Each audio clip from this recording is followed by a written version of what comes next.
He was 4 years old.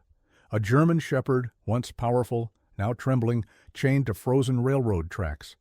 Snow piled on his back, ice crusting the edges of his fur. His eyes, dark and wide, watched the empty rail stretch into the storm. He didn't bark. He didn't fight. He just waited. Because waiting was all he'd ever known. And in the distance, a man walked alone. Jack Miller, 48th.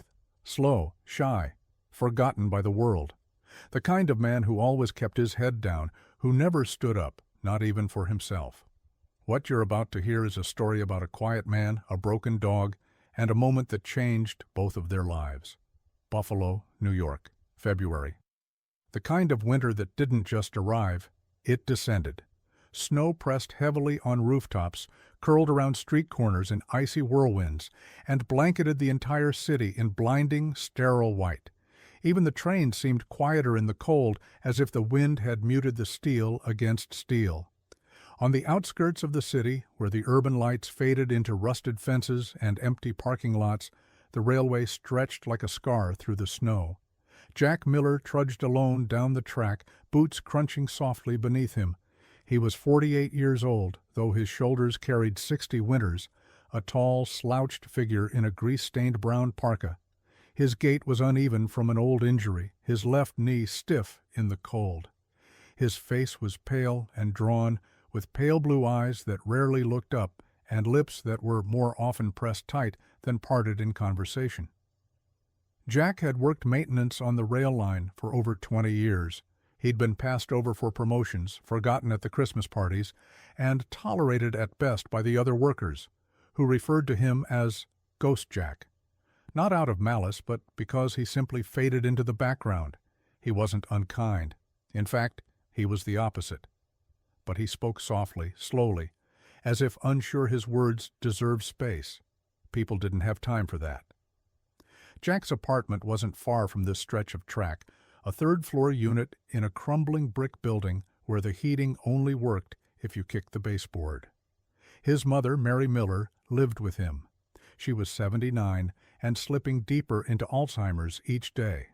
Once sharp and full of laughter, Mary now confused her son for her husband, asked for her long-dead cat, and had to be reminded every night that Jack was her boy.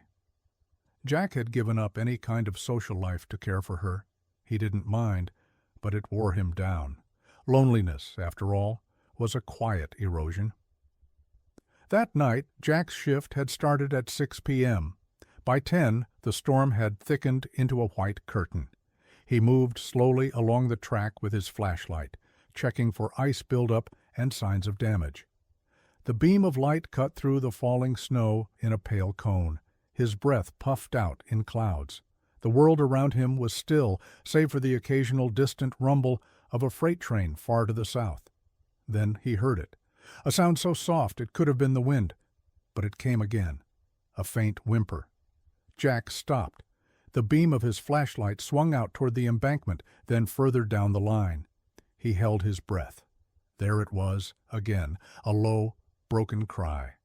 He walked forward, hesitant.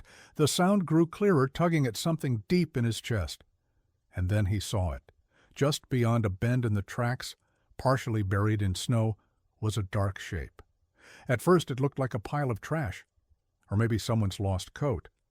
But then the shape shifted, moved, and two terrified eyes reflected the beam of his flashlight like twin moons. A German shepherd. It lay curled on its side, a thick rusted chain cutting deep into the fur around its neck and legs, tethering it directly to the steel rail. Snow had crusted over its back. Its ribs showed beneath a coat that was matted and bloody. The dog's breath came in shallow gasps, its body trembling violently. It looked no older than 4, but already defeated. Jack's heart climbed into his throat. He took a step forward and froze. His mind began to argue with itself. He wasn't a vet. He wasn't strong. He was nobody. What if this was a trap? What if someone was watching? What if he got bit? What if he failed? The voice inside him, the one shaped by years of being ignored, belittled, and told to stay out of the way, rose up strong. You'll mess it up. You'll get hurt. Leave it. It's not your problem. Jack's jaw clenched. The dog whimpered again, eyes locked onto his, not pleading, not even expecting, just resigned. He took a deep breath and turned away.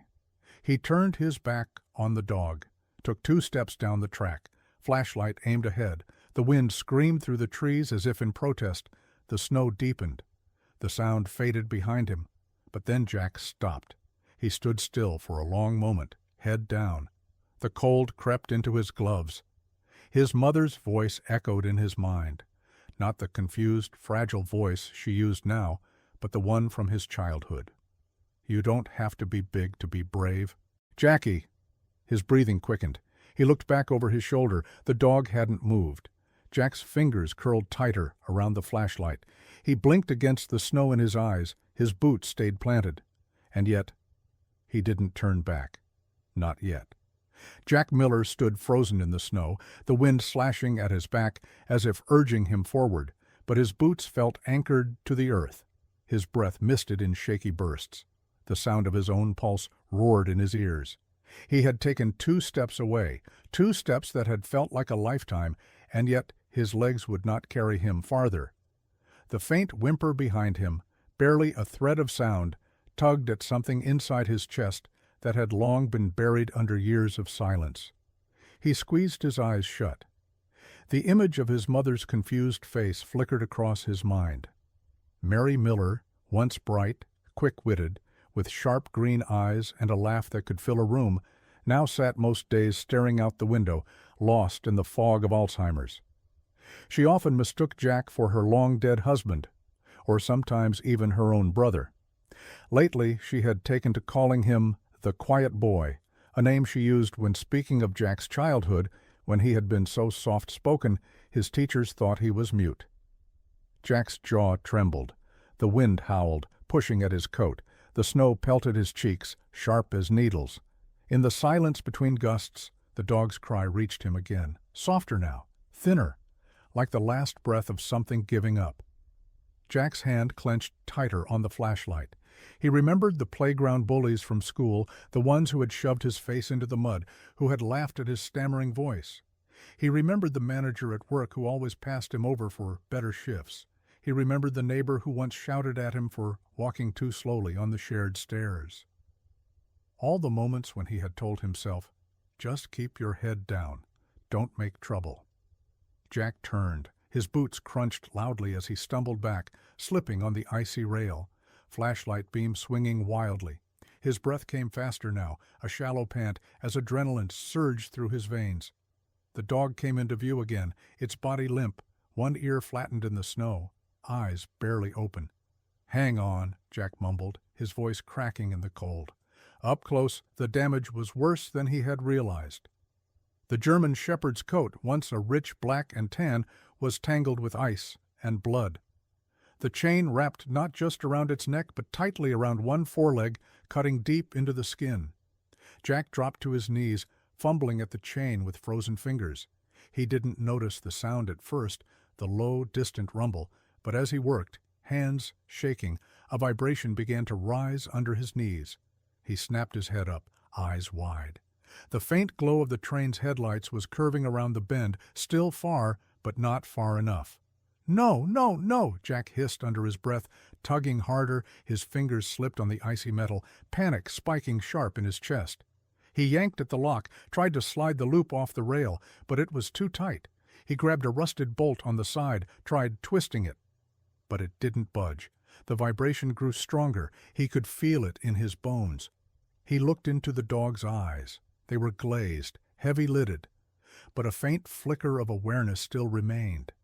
Jack's throat tightened.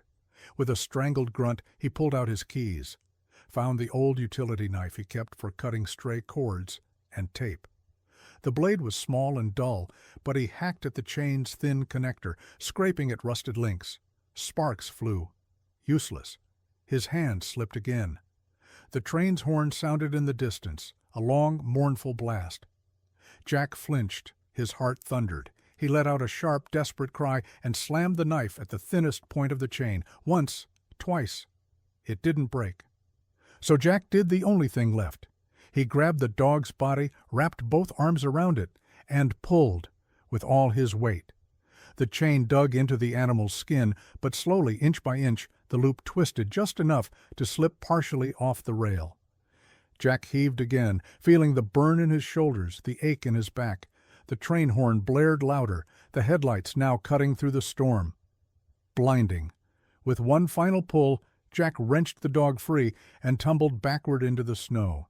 The chain clattered against the steel as the two of them rolled, Jack shielding the dog with his body. The massive rumble of the train roared past, kicking up a blizzard of snow and ice, drowning out everything in its path.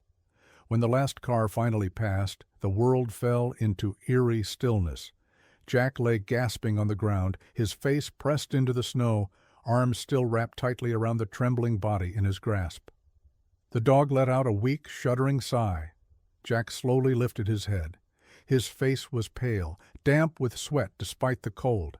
His breath came in ragged gulps, his chest tight, every muscle trembling. His left knee throbbed, twisted in the fall.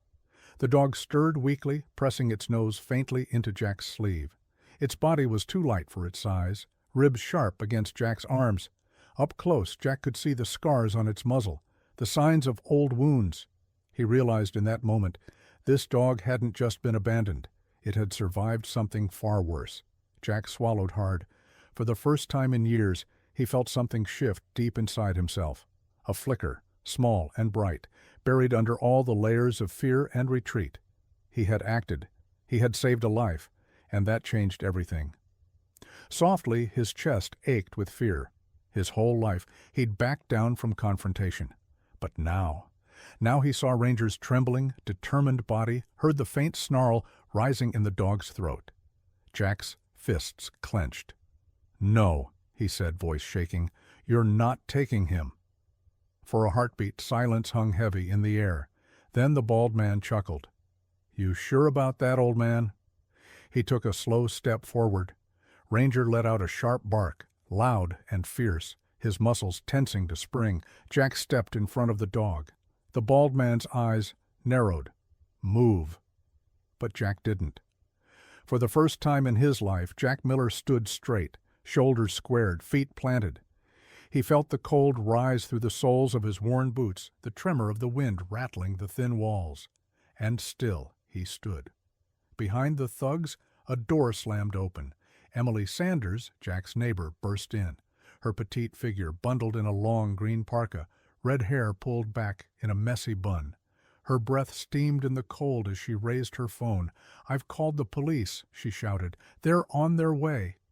The men froze, eyes darting to one another. The scarred man cursed under his breath. The bald man hissed, "This isn't over." They backed away slowly, slipping out into the blizzard, vanishing into the storm's white fury. Jack stayed frozen, his heart pounding like a drum in his chest. His knees trembled, his breath came in short gasps. But he stayed upright, hands clenched, body blocking the space between the door and the people he loved. Emily rushed to his side, her hand resting on his arm. "Jack," she breathed, "are you okay?" Jack looked at her with wide eyes, still shaking. He couldn't speak yet. He just nodded slowly. Ranger pressed against Jack's leg, his soft whine breaking through the quiet. Jack dropped to his knees, arms wrapping around the dog's thick neck, burying his face in the scruffy fur. For a long moment, neither man nor dog moved, both trembling with the weight of what had just happened. Emily crouched nearby, her eyes shimmering with emotion. She reached out, resting a gentle hand on Jack's shoulder. "You stood up, Jack," she whispered. "You stood up." Outside, sirens wailed faintly through the snowstorm, drawing closer. Jack let out a long, shaky breath, pressing his forehead against Ranger's. "I was so scared," he murmured, his voice cracking, "but you gave me the strength." The dog licked his cheek softly, a small, quiet comfort. As the sirens neared and Emily guided him toward the couch, Jack realized something inside him had shifted tonight. He was still the man who had been stepped on his whole life, still poor, still tired, still filled with self-doubt. But for the first time, he had fought back, not for himself, but for someone who needed him, for someone who had shown him in 1,000 small ways what loyalty and courage truly looked like. And that moment, that fragile, defiant moment, had changed Jack Miller forever. The next morning. The blizzard's fury had subsided, leaving Buffalo under a heavy quilt of snow. The city glistened in pale winter light. Trees were weighed down with ice, streets hushed but slowly stirring awake.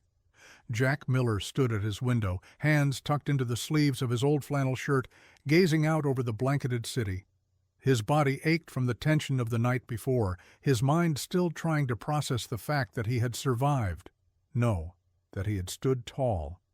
On the floor beside him, Ranger rested, wrapped snugly in a warm blanket. The German shepherd, though still limping from old wounds, looked better that morning. His dark eyes were alert, watching Jack's every move with the quiet loyalty only a dog could give. Jack crouched down, scratching gently behind Ranger's ears, whispering, "You're a good boy, Ranger. You're more than they ever gave you credit for." A knock at the door startled him. Jack opened it cautiously to find Steve Grady, his old schoolmate, now a seasoned police officer. Steve was a stocky man in his late 40s, with short-cropped brown hair beginning to gray, a square jaw, and eyes that had seen too many disappointments but still held a flicker of fire.